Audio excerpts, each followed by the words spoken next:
Altså, ETB er også bare fed, synes jeg. Ja. Sådan er Phantasmal Flames, den er åbnet. Vi glemte lige at trykke start. Skide godt, vi er i gang. Der er jo altså egentlig nogle sygekort i, synes jeg personligt selv. Og det man ser den hen, det er helt bærest her. Der er jo Charizard selvfølgelig. Jeg har set Sagan, den har jeg. Du har Wigglypuff, den her. Ja. Hvad den her? Wigglytuff, tror jeg den hedder. Jeg har også Dewgong faktisk, og jeg har også Flygon. Men Vi skal også have Mewkort og Mewtwo. Ja. Så man kan se, det der sygt kort, altså. Det må jeg bare sige. Ja, altså, i forhold til som Yu-Gi-Oh! Altså Artwares, så synes jeg altså, Pokémon, deres Special Rares, de bare er mega fede. Ja, altså jeg ved ikke, hvordan Yu-Gi-Oh! Ser ud. det er ikke så meget... Så man får de standard ting med jo, altså sleevesene. Jeg bruger aldrig de her sleeves. Jeg bruger altid de oversized. Altså, så er der jo promo, det har jeg allerede. Udmærket promo. Som ikke er helt i midten, men der er midt, jeg har det pæner. Er det ja? Ja. Så har vi den til vanlige energikort og hvad får du? terninger med. Hvad? Nej, jeg får et. Hvad er det bagved her? Det er de der skillevæg til... Okay, så det er det promokort, okay. Nå, hvis vi skifter til at åbne her. Mange? Der er 9 pakker med. Fedt. Jamen, vi starter bare. Skal jeg starte med en? Det var tabt. Hvordan? Jeg skal bare lige have alt det her væk. Det fylder lidt meget. Jeg kommer lige, jeg skal nok have din oprydningsslange. Det er godt. Og det med mig. Det er lidt jeg skal bare se på det. Det var det. Tag. Er det også ret opryddet der, eller hvad siger du? Ja, det rydder op. Ja. Det rydder op sammen. Hov. Er det en? Prøv. Jeg har lige åbnet det næsten. Jeg kan ikke huske det. Det var det. Det føler jeg, der er mange gange på de nye sæt. Ja. I forhold til de der 3, som det. Så 4 stykker. Plejer at være. Nå. Gligar. Zigzagoon. Hvad står der? Misterious. Misterious. Toxel. Honda. Ja. Fedt. Battle Cage. Ikke så fedt. Grand Bull. Og det er... Nå, der er simpelthen der. Ikke en skid. Der er en Blowtouch. Og Suicune. Ja. Skal jeg selvfølgelig gøre bedre? Ja, det håber jeg, du kan. Det kunne da være nice for mig. Nej, jeg er meget pakker. Ja. Prøv at se, om jeg kan lære med, at det bliver en Charizard-pakke. Selvfølgelig. Charizard-pakken. Intet vinter. Okay, det er... Hej.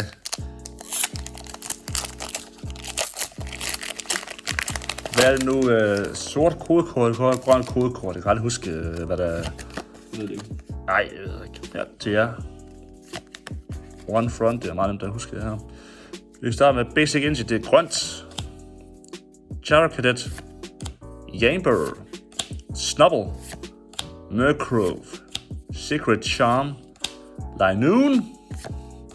Hunchcrow. Badarian Taurus. Og Bramblin. Og... Nice. Hvad er der? Det er ikke mega et eller andet. Bum!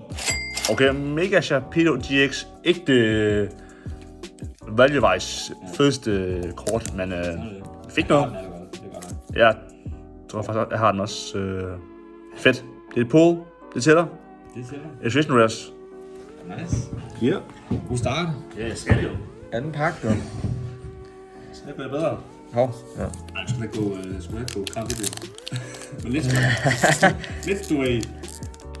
Ja. Men jeg får et fedt på det her. Pack battle, det her.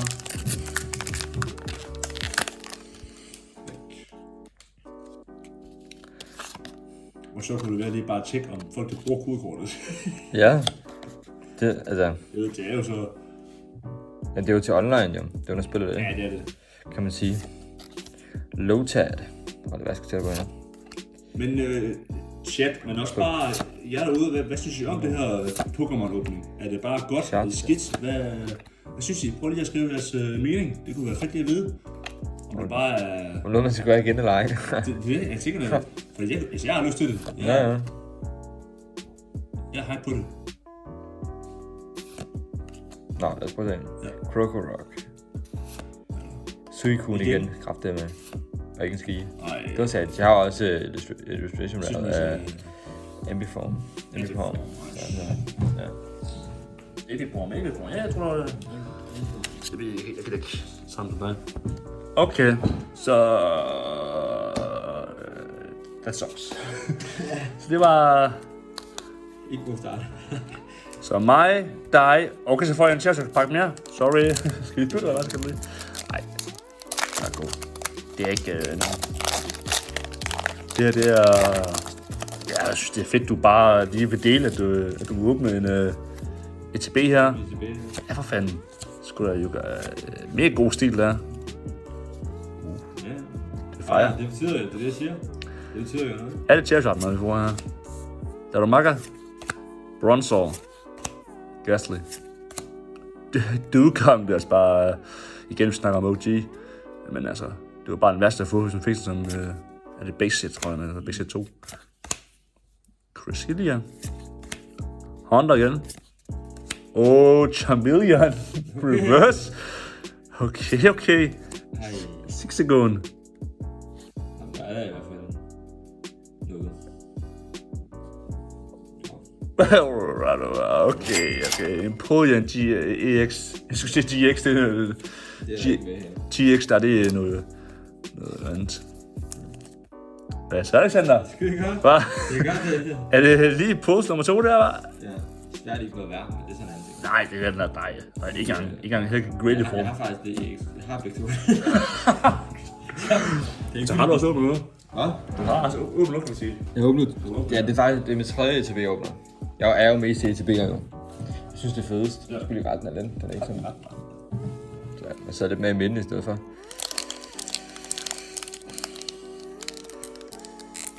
Ej, jeg kan høre. Lad os prøve at se. Ja. Jeg har en god følelse. Jeg har en god... Det har jeg. Vi kunne lige starte med at se, om der er pæne bagpå. Hvis det er noget godt. Ja, det er ikke sensoren. Det skal lidt til højre. Der er lidt til. Jeg synes det er tit, at der ikke er noget lightning. Lad os prøve at se. Absol.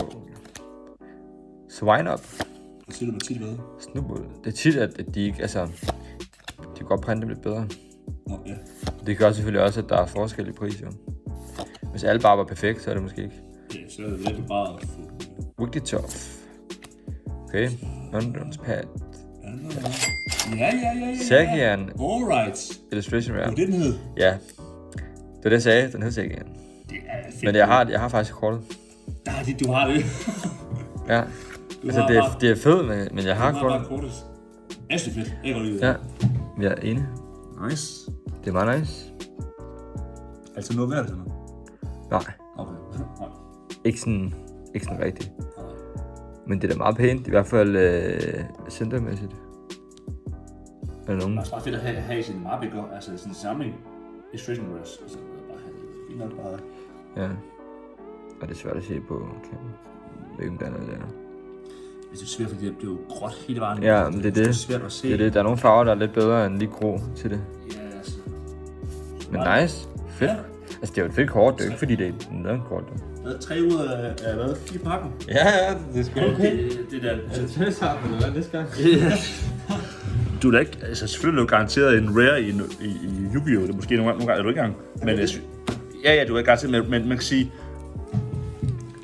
Jeg synes, rares i Yu-Gi-Oh! Og så kontra rares i Pokémon, hvis du skal valgevejs, så værdimæssigt, så er Pokémon meget mere foran. Ja. Fordi, altså, det er jo ikke noget værd, og det er heller ikke særlig sort aften. Altså, det er ikke særlig populært i Yu-Gi-Oh! Altså, du kan ikke... Jeg tror nemmere, at vi kunne sælge det her til nogen, hvis det skulle være, altså hvis du skulle sælge noget, end en hvad hedder det nu, rekord i Yu-Gi-Oh! Hvis man snakker det. Men det handler ikke kun altid om salg. Vi tager en stil her. Yeah, right? Ja. Yeah. Mimikyu, a.k.a. Pikachu's fætter. Apom, jeg skulle til at sige noget. Vi er bare, skal lige passe på. Sandile. Punk Helmet. Ceruledge. Nice. Crocodile. Crocodile. Det var simpelthen lige Evolution Line her. Ej, det kommer så lige en efter der. Bramblegast. Mega Sharpedo GX. EX.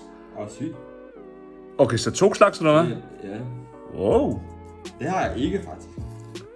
Så det er godt nok. Det er sgu da ikke nice, det her. Ja, det har jeg ikke. Jeg bliver sådan her, det har jeg lige... fedt. Så får du for, at jeg ikke har. Det er godt nok. Det der, ja. Det er meget rart. Skal vi se til her. Hvem kan du se det, eller? Jeg har bare lige set stand på det. Ikke ringe af mig. Det er faktisk... Ikke ringe, jeg synes det er faktisk... et virkelig... Har vi så her. 3 pakker tilbage. Det er ikke noget værre, men altså den er... Sådan der. Lige forstyrret. Prøv at se på den næste her. Se hvad det bliver til. Får simpelthen opstillingsvis en kærlighed til deres sådan. Der er sgu da heldig, hva'? Det er også... bare til benene. Ja. Det er flot til benene. Ja. Water Energy. Det er første gang, vi har haft en water. Ja, det er det faktisk. I overhovedet i dag, faktisk. Vi har slet ikke haft en water. Ja, nej. Ja, fucking mærkeligt. Så, Gasly. Nimborg. Det var vi rimelig hyped op, det der. Nå jo, men det der er sandsynligt næsten, at det er Bolton. Ignatius. Shampoo Ice Cream. Fedt, mand. Bramble. Hvad står der? Bramble? Ja, Bramble, så tror jeg, vi skal også. Charmander. Nice, at vi har til den, simpelthen. Dawn. Ingenting. Moltres. Moltres ikke.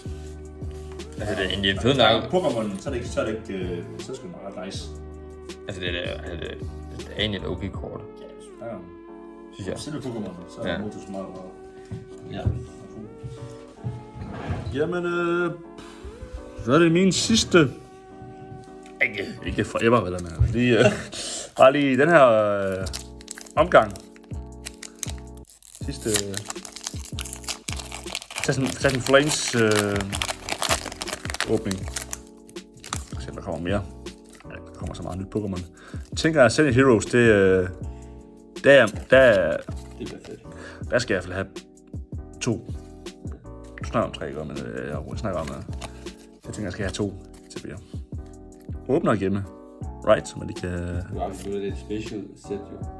Altså, der er jo kun ETB'er, og så er de små forskellige ting. Det bliver printet der. Det lugter til, at det bliver ikke... Ordinary Fire Breather. God gang, Bramblegast. Ham slipper ikke for. Archelodon. Crocodile. Printplop. Og... Nice. Nej. Toxtricity. Det bliver så bare lidt og tænker, wow, et fedt foil. Jeg fik en Toxtricity. Ved du hvad? Det kunne lige have været Illustration Rare. Der er jo en Illustration Rare. Kunne godt have været... kunne godt have været Illustration Rare. Ved du hvad? Men det er det ikke. Et Illustration Rare. Jeg har set på den sidste, om det var noget værd at åbne den her. Jeg fik den, jeg ikke har. Mega Sharpedo. Ja. Illustration Rare. Det er jo godt nok, jo. Det er altid... lige bare efter kort, det er altid flere bare have kort, de har på. Det er rigtigt. Ja. Ja. Bumter. Kogård. Nice. Nu er det Charizard. Sandile. Charmander igen. Glasse. Bronzer. Trapinch. Ludicolo. Blowtorch. Crocodile. Vibrava. Klar hvad? Satan. Ikke en skid dog. Ikke en skid dog. Nå. Det var last pack. Men der sgu da 4 hits. 4 hits på ECB. På, nu vil jeg smadre helt lort. Så det var klart det, at der er det bedste, jeg har fået, tror jeg. Ja. Mega Sharpedo. Og det er faktisk et flot kort. Oven i kødet. Ja. Sådan da. Ja, det er faktisk meget nice. Empoleon EX, du. Jeg har den. Jeg har også alle arter, så ja. Zacian. Altså, et fedt kort. Det er jo ikke det. Super fedt kort, faktisk. Jeg har det bare. Og der er sgu endnu noget op det her. Ja. Den sgu ned. Og så EX-kortet. Ja. Mega Sharpedo. Men det er meget fedt at både få EX-kortet og Illustration Rare. Ja. Det er sammen. Jeg er også helt overrasket over. Ja. Det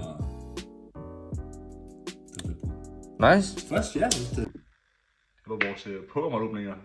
Fede pose, synes jeg. Og fedt, Alexander med os. Det er altså en fornøjelse lige at have en gæst med. Det er jo sjældent, vi får det med. Når vi får det, så kan I se, hvad der sker. Altså nogle fede pose, og jeg er glad, helt tilfreds. Jeg vil egentlig bare sige tak for nu, og tak fordi vi vil se nogle Pokémon-pakker blive åbnet. Det er jo ikke kun Yu-Gi-Oh, men også Pokémon. Kommer også til at være på kanalen, så vi ses næste polls. Hej!